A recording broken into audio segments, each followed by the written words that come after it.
দীপার হাতে রূপার ছবি দেখে ফান্টুস নিজেই দীপাকে রূপার খোঁজ দিল। হ্যাঁ বন্ধুরা, আমরা এমনটাই দেখতে পাবো অনুরাগের ছোঁয়া ধারাবাহিকের আগামী পর্বগুলোতে।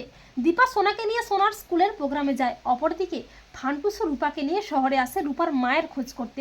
আর ফান্টুস আর বিন্দি রূপা যখন একটা দোকানে বসে খাবার খাচ্ছিল, তখন একজন লোক রূপাকে দেখে চিনতে পেরে দীপার দেওয়া বিজ্ঞপ্তির নাম্বারে দীপাকে ফোন করে জানায় যে রূপাকে সে দেখেছে। তা শুনে দীপা তড়িঘড়ি করে যায় সেই লোকটির দেওয়া ঠিকানায়। দীপা তন্ন তন্ন করে খুঁজতে থাকে রূপাকে, কিন্তু রূপা ফান্টুসের সাথে চলে যায়। দীপা রূপাকে কোথাও দেখতে পায় না, কিন্তু দীপা পাগলের মতো খুঁজতে থাকে। এরপর ফান্টুস লাট্টু ও রূপাকে বাড়িতে রেখে নিজে বেরিয়ে পড়ে রূপার মায়ের খোঁজ করতে। আর তখন দীপাও রূপার ছবি দেখিয়ে তন্ন তন্ন করে রূপার খোঁজ করতে থাকে। আর ঠিক তখন ফান্টুসও দীপার সামনে চলে আসে। তখন দীপা ফান্টুসকেও রূপার ছবিটা দেখে জিজ্ঞাসা করে রূপাকে সে দেখেছে কিনা। তখন ফান্টুস চমকে যায়। দীপার ব্যাকুলতা দেখে ফান্টুস বুঝতে পারে এই মহিলাই আসলে রূপার মা। ফান্টুস বলে, হ্যাঁ আমি ওকে দেখেছি, ও রূপা তো, ও আমার কাছেই আছে। তা শুনে চমকে যায় দীপা। দীপা বলে, তার মানে আমার রূপা বেঁচে আছে, ও সুস্থ আছে?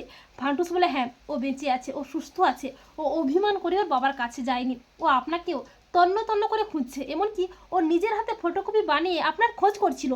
তা শুনে অবাক হয়ে যায় দীপা। তো বন্ধুরা, তোমরা এটাই চাও তো যে ফান্টুস যেন নিজেই দীপাকে জানিয়ে দেয় যে রূপা বেঁচে আছে, ও ভালো আছে?